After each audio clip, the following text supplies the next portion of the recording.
In negative amortization, borrowers make minimum payments that don't cover interest owed, which is then added to the principal amount.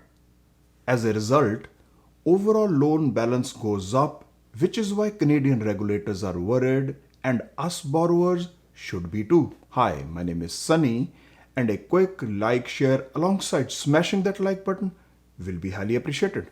It is a situation when borrowers make minimum payments that don't cover interest owed, which is then added to the principal. Amortization is basically the amount of time required to pay off the mortgage in full. When people exceed a trigger rate, bank adds the unpaid interest onto the mortgage amount.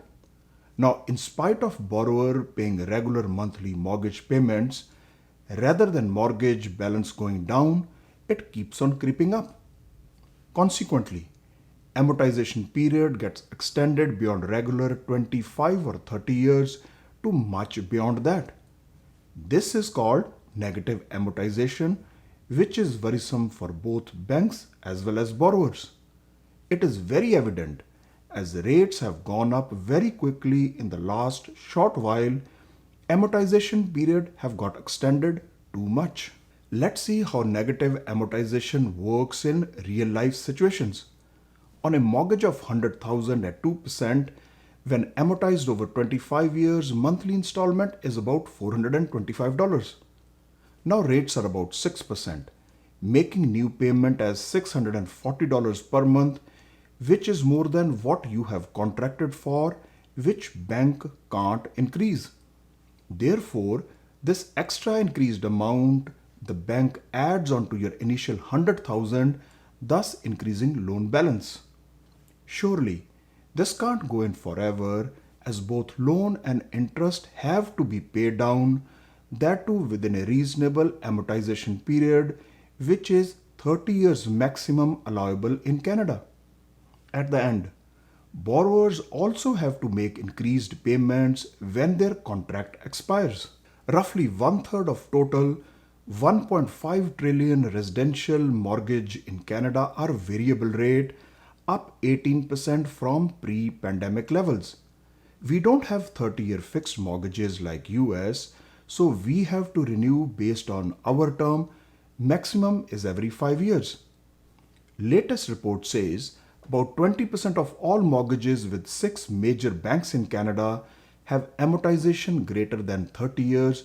That is up from about 2% a year ago.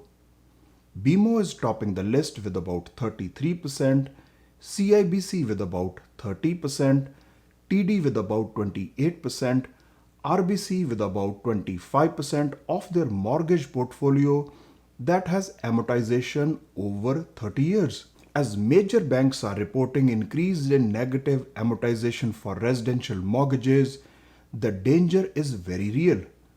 Inflation is up again to 4%, so Bank of Canada will keep on increasing rates till inflation is below their target 2%. This will increase number of negative amortized residential mortgages. Already stretched borrowers may not be able to partially pay their mortgages, which could lead to bank taking them over and selling, thus creating a housing downtrend. In such a scenario, even good borrowers will face problems, the real reason being loan to value ratio will change that creates a negative housing cycle like 2008 in the US. Hope you get my point. When rates are going up, some variable rate mortgages have seen their amortization extended beyond 60 or even 70 years. Therefore, Canadian Federal Bank Regulator OSFI will ensure that banks hold more capital against such overextended borrowers in case of a default. These forever mortgages could pose financial risks if not checked now. Increasing number of all mortgages are overextended, thus negatively amortized. A regulator would want lending below 65% loan to value. This situation could complicate further as Bank of Canada is increasing rates, putting extra pressure on these overextended borrowers and banks. Preemptively, regulator would start clamping down hard on banks and borrowers will face challenging times soon. I know people are stuck between a rock and hard place as far as negative amortization and higher bank rates are concerned. It is advised to pay down in lump sum both for borrowings or mortgage. But in reality, reduced and uncertain incomes when rates are going up make people's life very tough economically.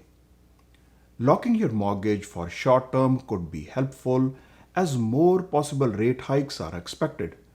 In both cases, the main logic is lower debt levels will incur relatively smaller or more affordable payments, which will help your credit score.